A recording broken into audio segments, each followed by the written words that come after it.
潛意識係啲咩嘅咧？潛意識其實你係平時唔會察覺到嘅嘢嚟，係啦，即係我頭先突然間問你，你知唔知你潛意識諗緊咩啊？我明係潛咗入去啊嘛，咁梗係唔知啦，係咪？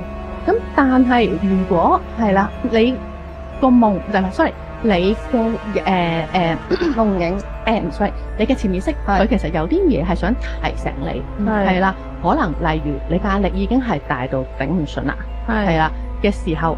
咁要點算呢？咁佢就要透過夢境去提醒你。咩人可以控制到夢境呢？有冇聽過有一樣嘢叫清明夢？有，即係日頭發嗰啲夢。唔係，清明夢呢，就係代表你瞓緊覺，你發緊夢嘅時候，其實你係知道你自己發緊夢。呢個係第一步。好似試過咁嗰種。係啊，係咪啊？係啊。其實有一啲人係天生已經可以做得到。但係其實佢即係未進入到一個深層睡眠喎，唔係咁嘅意思。